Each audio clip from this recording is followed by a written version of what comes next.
मध्यकालीन इतिहास के इस अंक में आपके बीच में हम उपस्थित हैं भक्ति आंदोलन के साथ। योग तो भक्ति आंदोलन की शुरुआत समझी जा सकती है 9वीं शताब्दी से ही, परंतु यह गतिशील होता है 12वीं शताब्दी में आकर, और उसके बाद इसको कई लोगों ने इसको दिशा दिया, भारत में विस्तृत किया। लेकिन एक बड़ा सा सवाल था कि इसकी आवश्यकता क्यों पड़ी। तो अनेक कारणों से भक्ति आंदोलन की शुरुआत हुई, लेकिन इसमें जो सबसे बड़ा कारण था वह कारण था भारत पर मुसलमानों का आक्रमण, इस्लामिक आक्रमण, और उनसे जो उनको प्रताड़ना मिली, इससे हिंदू धर्म में विशेष रूप से आंदोलन हुए, भक्ति आंदोलन। और इसके एक उद्देश्य भी थे, हिंदू धर्म के यानी हिंदू समाज में जो विसंगति आ गई थी उसको दूर करना, साथ साथ हिंदुओं में एक विश्वास पैदा हो इसकी कोशिश करना।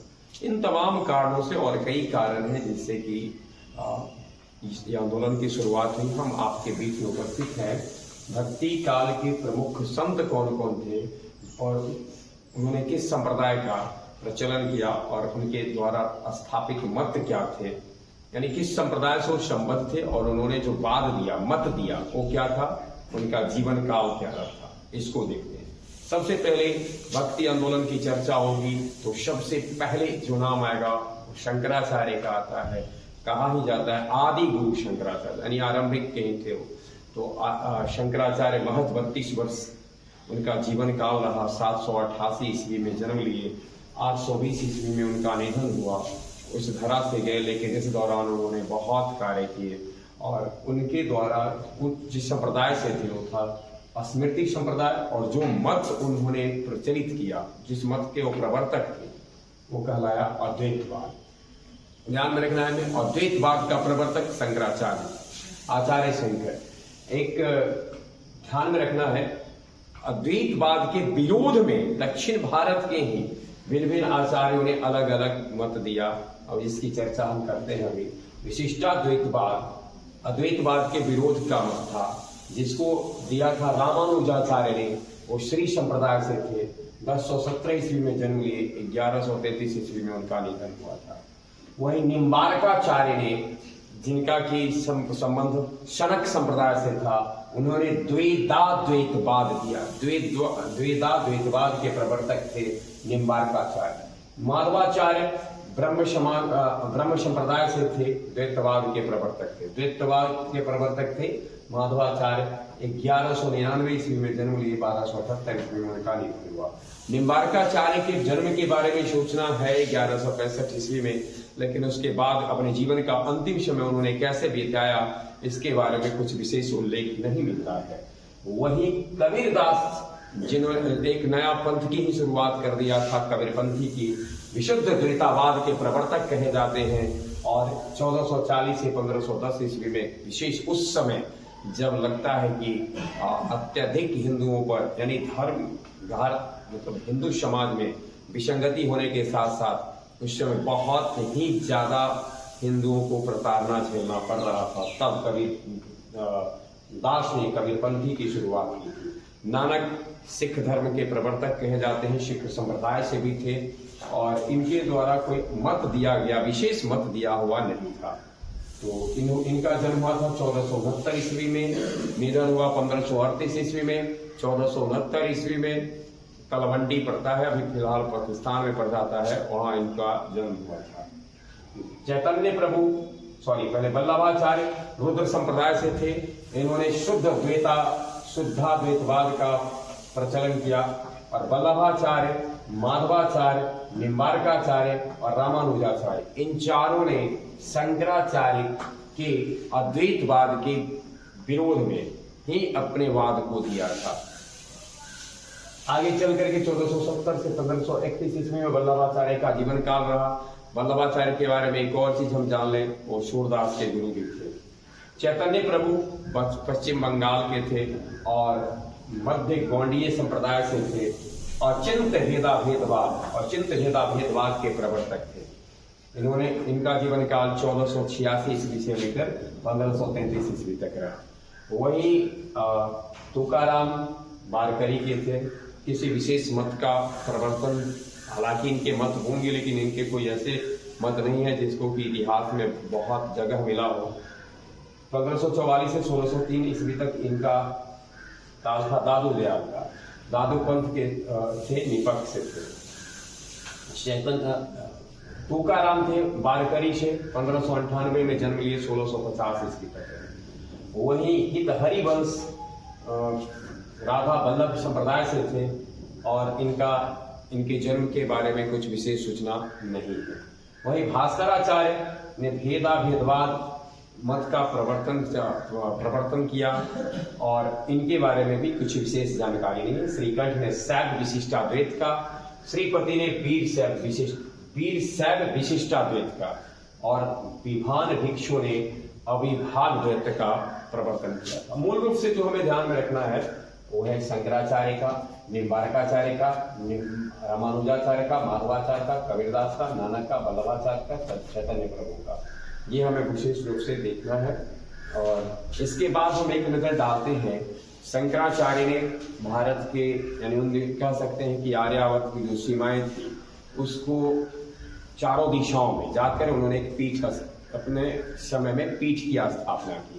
ये 4 पीठ जो शंकराचार्य द्वारा स्थापित हैं, कौन कौन से पीठ हैं? 4 पीठ हैं। पहले है ज्योतिष पीठ जो बद्रीनाथ में पड़ता है, उत्तराखंड में। उत्तराखंड में स्थित है ज्योतिष पीठ, बद्रीनाथ में है।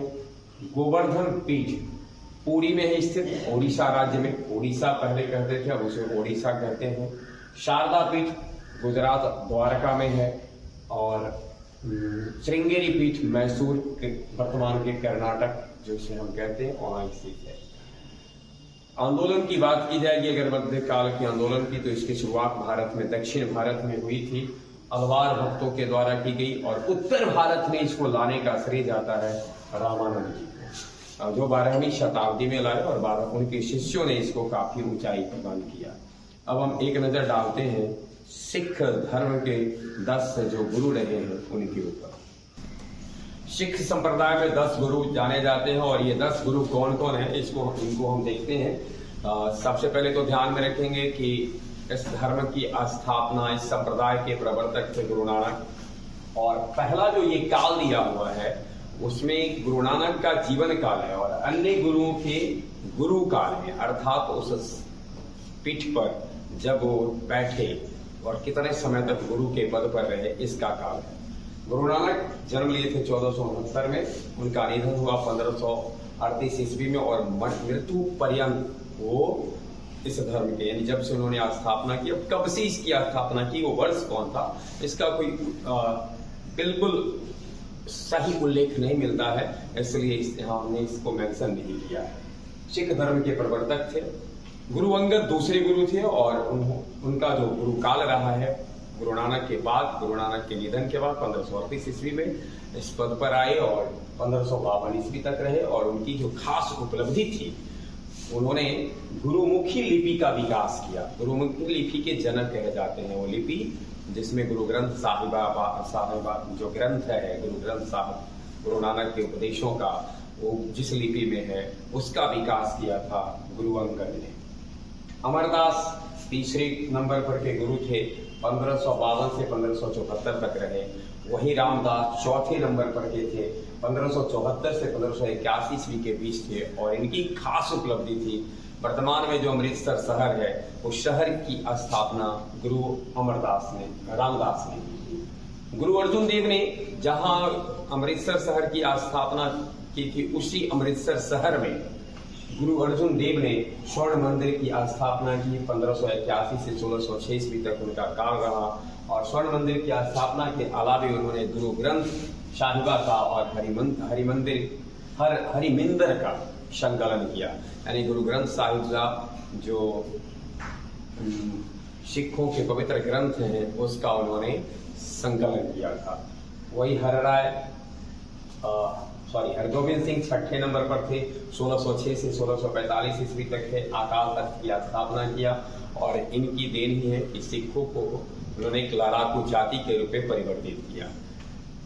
हरनायक का काल 1645 से 1661 ईस्वी तक था। हरकिशन सिंह का काल 1661 से 1664 तक था। तेग बहादुर 1664 से 1675 ईस्वी तक था इनका काल। और सिखों के सबसे अंतिम गुरु 10वें गुरु गुरु गोविंद सिंह थे, जिनका काल 1677 से 1708 ईस्वी तक था। खालसा सेना का संगठन तथा धर्मावाद पादुल का संकलन किया।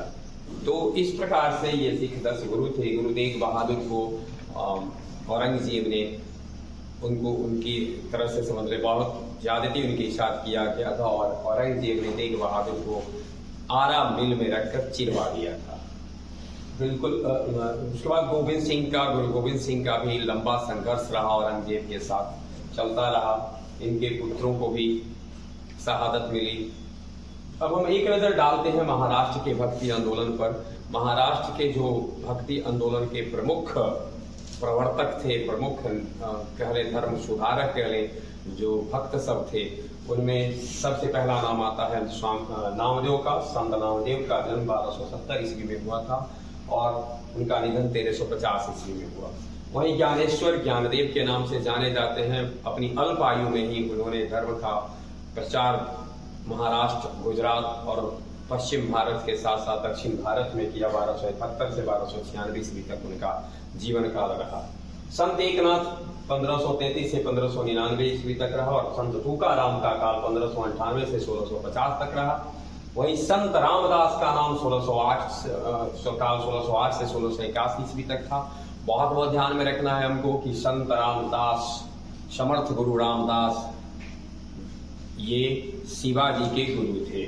शिवाजी के गुरु कहे थे समर्थ गुरु रामदास।